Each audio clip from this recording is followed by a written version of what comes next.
Hello everyone and welcome back to Radiant Moon Tarot. Today I'm very excited to unpack and go through this brand new oracle deck. This is Guides of the Hidden Realms Oracle, brand new from Colette Baron-Reid. Now I do have this a little bit early. This is the end of May. And I think it gets released around the end of June of 2024. But I get this early through a quarterly subscription box that I have through Hay House, through the publisher. And this is one of the decks that are included in my summer 2024 box. So we got this a little bit early. We're going to have a look at it. We're going to open the box. We're going to flip through the cards. We're going to have a quick look at the guidebook and get some first impressions about it. So if you have this, let me know if you've worked with it already. Maybe you also have the subscription box. And yeah, if you've worked with it already, does it connect with you? I have no idea. Of course, I haven't opened it yet. So Guides of the Hidden Realms Oracle, 44 card deck and guidebook, Colette Baron-Reid. Created as a special gift for Oracle card readers, Guides of the Hidden Realms is the first deck written and fully illustrated by internationally renowned Oracle creator Colette Baron-Reid. With the help of the guides, our trusted navigators across the bridge between the realms of the mystical and the ordinary realities, you'll be taken on a profound exploration of the hidden realms, your destiny, and yourself. Awaken to more than you ever thought possible as you manifest your most beautiful, fulfilling destiny. So there's a little sample of the cards, and it is, if you're wondering how much it is, $19.99 US or $25.99 Canadian. This would be currently, if you're watching this video right when I put out it would be a pre-order on Amazon, and I'll leave the link down below so you don't have to go searching for it. So just check the description and the comment section there. But if you do pre-order it, it locks in the price for you. So if there's any price changes, you're protected. Of course, you don't have to remember to hit that add to cart the day that it comes out. So we've gotten rid of the cellophane on that, and woo, very nice two-part sturdy box. I love that. Of course, inside of the lid, welcome, seeker, to this exploration of hidden realms, your destiny and yourself. So the box itself does have a little bit of laminate. You can probably see it with the lights on there reflecting. A little bit of laminate. So these things do tend to stick together. All I do is I just do this just a little bit, keeps the box intact. It just gives a little bit of wiggle room. So we have our guidebook, a decent sized guidebook, as always. These are fairly standard from Hay House. 118 pages in here. Let's just kind of start from the beginning. It's likely black and white, I would say. And of course, Colette Baron-Reid has a lot of different oracles out there. I do have a number in my collection, and some of them are very much my favorite, and a couple of them I just don't connect with as much as I would like to. But anyway, so we've got Crystal Spirits, Dream Weavers, Enchanted Map, Goddess Power, Good Tarot, Mystical Shaman, the Oracle of E, Seven Energies, Postcards from Spirit. That's actually one of my favorites, to be honest with you. Shaman's Dream, Spirit Animal Oracle, Wisdom of the Avalon, Wisdom of the Hidden Realms. So that's the other one with this one, and Wisdom of Oracle Divination cards. So anyway, so we've got the table of contents here. Cards and their meaning, how you can work with this deck. So we've got 44 sections there. We've got a little bit of an intro, how this oracle will serve you. So some information. Great thing about oracles, if you are new to divination, you're new to your spiritual journey, or you're just learning, these are great. For beginners, you know, you don't have to memorize a whole bunch of cards and all that kind of stuff, because of course you can memorize the basic meanings of tarot fairly quickly, but to really get all the in-depths, right, it does take quite a long time. But the oracles are a great way for some personal insights and some divination. So very easy to get started with. Starting to work with an oracle, you've got all that all that information there. How to read the cards. You've got a 1-card reading to 3-card readings. Here, is there anything else? No. Okay. So sometimes, you know, I do quite often enjoy it when deck creators do put in a couple of their own personal spreads, other than like a 1, 2, or 3-card reading, only because they've created it so they know best the intentions on how best to work with it. But we don't have that in this one, so, you know, just keeping it simple, 1, 2, or 3 cards. And we get right into the cards and their meaning. There's no picture of the card on this by the looks of it. And if we just have a quick look at number 1, Serenity out of Exile, key concepts. Serenity, exhale, surrender, release from perfectionism, and radical acceptance. And then we've got a description, and there are reversals in this deck. So we've got the upright meaning first, and then we do have a reversed meaning. So you do not have to work with oracles with reversals, or tarot for that matter. However, when you do, it really does highlight disruptions in energy. It highlights things that you really need to pay attention to, things that are blocking you, things that you need to work through. Can highlight sometimes, depending on what you're pulling your cards for. It can represent obstacles or issues that are coming up in the future as well. And of course, when we use reversals, we turn a 44 card deck into an 88 card deck, essentially, right? So it's like doubling your messages in here. So I do encourage you, if you're new to divination, if you're new to tarot and new to oracles, don't be afraid of reversals. So many people are. Don't. I've been reading for so many years, and I used to fall into that trap. I used to not want to read the reversals because I thought they were bad, but they are not bad at all, right? You can learn so much from using the reversals. So just a little word to the wise there, a little word of wisdom from me to you. Anyways, so that's the book. All right. Let's get into the cards. Back inside of the box. Accept the sacred partnership of the guides and awaken to more than you ever thought possible. Your true path, your purpose, your power, and your potential. So there you go. All right. So let's take off that thing because we don't want to bother with that. We're going to have a look at the card stock. Okay.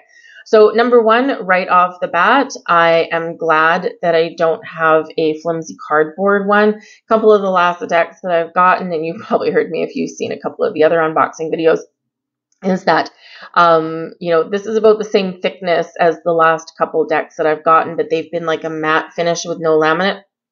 And I find with those ones, they tend to curl a little bit. So this one does have a slightly glossy laminate on there. You can see the reflection of the light.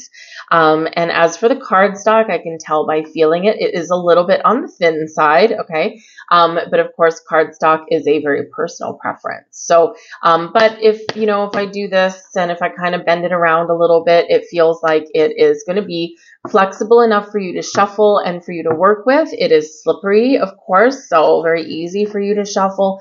And I think with the little bit of laminate on there, hopefully these ones won't curl in my house, which is what a couple of the last ones have done. So I don't like that. So it's going to be great to work with. I think as for the size, standard oracle size, there's my hand. I've got a fairly long fingers. So there's my hand. And if we compare it, do I have an actual tarot card? Yes, I do. Hold on. Compare it to a tarot.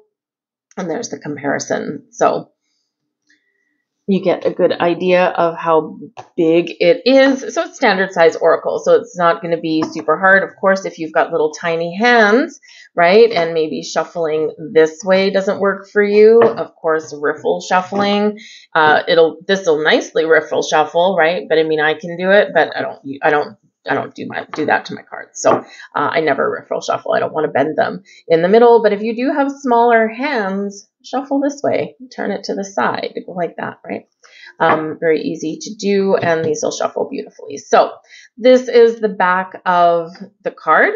It's just kind of like some ethereal pastel colored, it looks like clouds or something like that. So, and it's got a border on it, so I'm not sure how I like that. But anyways, I'm not a huge fan of borders, and some cases they enhance the deck, others not so much. But we'll see how we go because it is a personal preference. So let's start to look at the cards. Here we go. So I'm going to zoom this in just a little bit for you guys. Ooh, there we go. You can have a really nice look at my tree. All right, there we go. Okay, so card number 1, Serenity out of Exile. So we've got the image on there. We've got a full moon by the looks of it. And then we do have the keywords right there. So, if you only ever read through the guidebook once, to get a good overview of the deck, then you can actually just start using the cards without needing to reference the book too much necessarily. You can quite often just work from the keywords on the cards. So that's number one. Number two, red, we've got zenith at the peak. Victory, achievement, tangible, and abundance is the keywords on the side. Green, I'm wondering if these first few, I wonder if they're attached to chakras just because of the background color on the cards. But we'll see. I'll read through the book later. The river dances to the sea. Flow state, trusting in the adventure, and is card number 3. 3 relates back to the Empress card, Divine Feminine, can be linked to the heart chakra, right? So that's why I'm kind of wondering as well. Card 4, treasures in the deep and dark. Shadow work, healing old wounds. The sovereignty of magic. Synchronicities, miracles, and spiritual forces. Very purpley. So far what I'm seeing as far as the artwork goes, so just like a face on each one, and that's probably might be like just intentional. So again, I'm thinking it's linked to chakras in some way, but very similar imagery on each of these so far. Well, we'll see how we go. Ripe, juicy, and ready. Ooh la la. Poised for success, potential waiting to be realized. This one's pretty. Look at that. I like it with the different kind of colors in there. Epiphanies, sing at dawn, aha moment, awakening, new directions, and potential. Grace within the chaos. That does look a little chaotic, doesn't it? Accepting life's complexities and the seduction of distraction.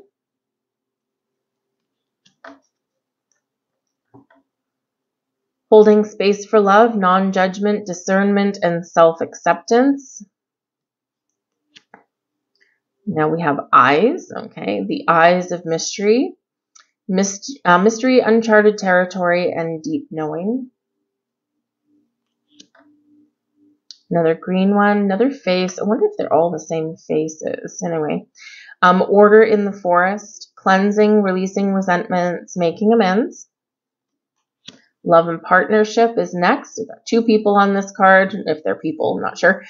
Collaboration, intimacy, and power dynamics. Love and partnership. Listening to ancestors. Inherited patterns, traditions, integrated wisdom versus knowledge. What is holy? What is true? Appreciation, witnessing the unmerited gift of grace. Hello, Mr. Moon. Full moon eclipse, removing internal obstacles, confronting self-identity and intensity. That's my favorite card so far, really just because I like the face better. Anyways, we've got frozen for a time, non-action, slow down, not yet. Freeze, right? Looks like it's cold. It looks like it's icy. It looks like it's frozen, right? Well, frozen in time. There we go. A call for transformation, butterflies in there, right? Metamorphosis and the in-between. The true source of power. Divination, will, integrity, power versus force. Looks like a big burst of inspiration coming out of there. Begin with faith in spring. Beginnings, innocence, fertility, and growth. Got a little bunny rabbit behind there. The consequence of fear. It looks like an alien. Contradiction, the frequency of fear, self-fulfilling prophecy. It's a little mysterious on that one. Death reclaims a life. Letting go, the sacred quality of death, natural endings and grief. The alchemy of poison. Transformational lessons, reclaiming personal choice, radical forgiveness. Interesting, we've got a frog on there. Gratitude is dreaming. The manifesting power of gratitude, the law of praise. That one's pretty. Surrender to the change. The art of allowing, resilience, and adaptability. Whoa, a whole bunch of eyes on this one. Ooh, creepy. All the eyes are open. Wow. If you don't like eyes, it's probably not the card for you. Inspired vision, clarity, perception, and revelation. I actually kind of like this card.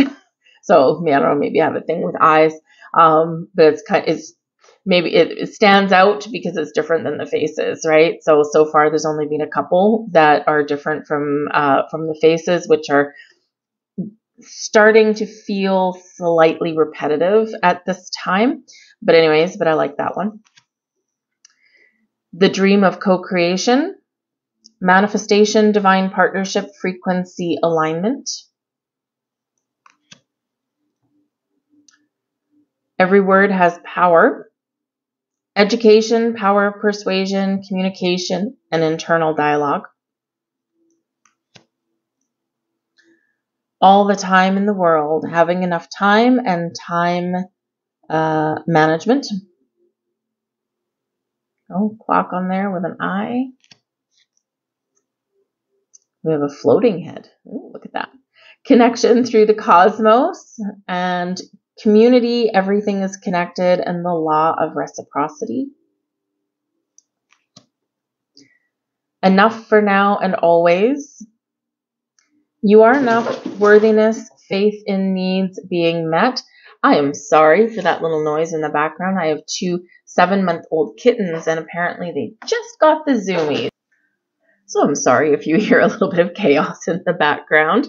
They get the zoomies at the worst times. Anyway, in the midst of radiant fire, inspiration, passion, obsession, and cleansing fire.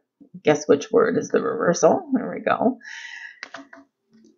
That one's pretty as well. All the blessings everywhere. Gifts from the universe, synchronicity. Beautiful card, draws you right in. Oh, I like this one too. Weird and wacky. The masks we wear. Self-expression, protection, and the authentic self. Letting go of stories. Surrender attachments. Releasing unconditional. Let me try that again. Surrendering attachments, releasing unconscious patterns. So, this and that are true. Open-mindedness, perspective, nuance, and complexity. Reclamation, second chances, rebirth, emotional healing, another chance to be. Oh, there's a little octopus on there. I like octopus. A way out of the weeds, a clear way out, multitasking, and getting organized. Ooh, hello. Focus on the brilliance. That is a focused eye. Looks like my black cat, actually. Focused attention, prioritizing, and persevering. That really stands out too, doesn't it? Emergence of protection, boundaries, self-preservation, trusting in divine protection. Ooh, fun. Happy, healthy, wealthy, and wise. That's what we all strive to be, isn't it? Mentorship, fulfillment, peace of mind, and self-care. I like that card too. Emergence of true knowing, intuition, rigorous honesty, and inventory. Rise to the occasion. It's like we've got a little phoenix or something up there. Rise to the occasion, capability, strength, authenticity, and free will. I don't know if it's a phoenix or if it's like something. Anyways, it's a bird. I've got a bird. I'll have to read the book to see which one it is. The burden of choice. Choosing higher ground, consequences, unconscious choice making. And finally, number 44, the emergence of hope. Faith, trusting in a divine plan, all is well, and patience. There we go. So a few standout cards for me. Obviously, it looks like it's mostly the ones with the eyes. Overall, some great vibrant colors and patterns on here, probably very easy to work with. I will go through the guidebook. I'll see how I connect with the particular deck. The one thing that does catch my eye is that the faces are all of the same outline, and other than different colors and maybe a couple little more images put on there, it is a little bit repetitive with those. However, there are some standout cards, right? And so maybe it's done that way on purpose.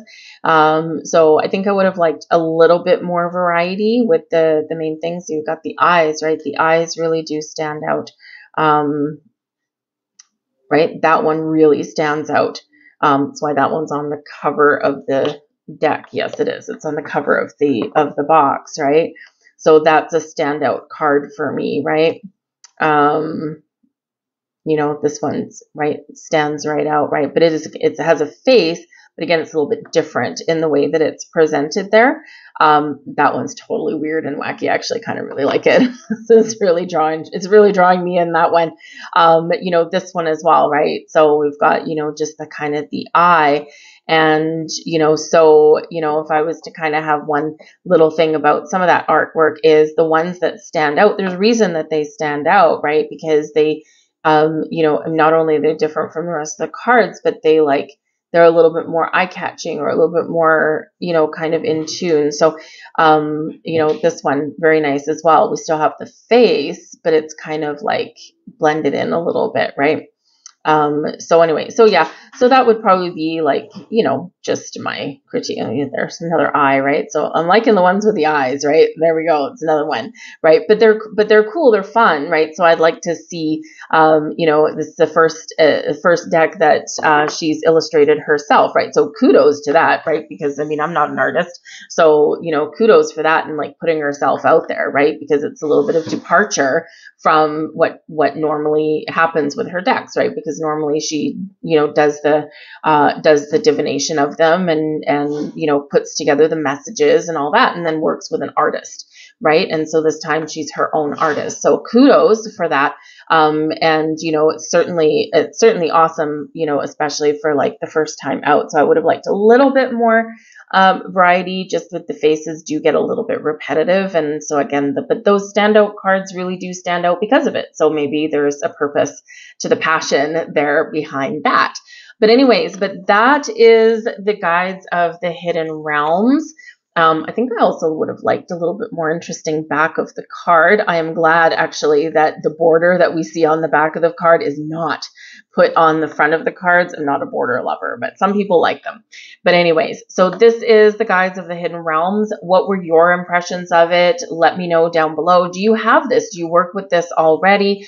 It would be very interesting to know. I did run into a couple of people just in the last couple of days that do have it. I ran into them online, right? And one person said they loved it, and the other person, they're like, I don't like it. I don't connect with it at all. And so sometimes decks can grow on you a little bit. The more you work with them, the more connected you feel with the messages and the imagery, right? And sometimes just won't ever connect, right? So it just depends. So I haven't worked with it, so I don't know how I'm going to connect with it. And it'll probably grow on me a little bit, I would think.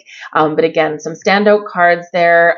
This one that's on the cover, absolute hands down favorite card out of there, although the ones with the eyes are very much a close second with that. So I thank you guys for watching. Again, if you're interested in it, I'll put the link down below so you can easily find it. But I thank you for watching, and I'll see you guys later. Bye.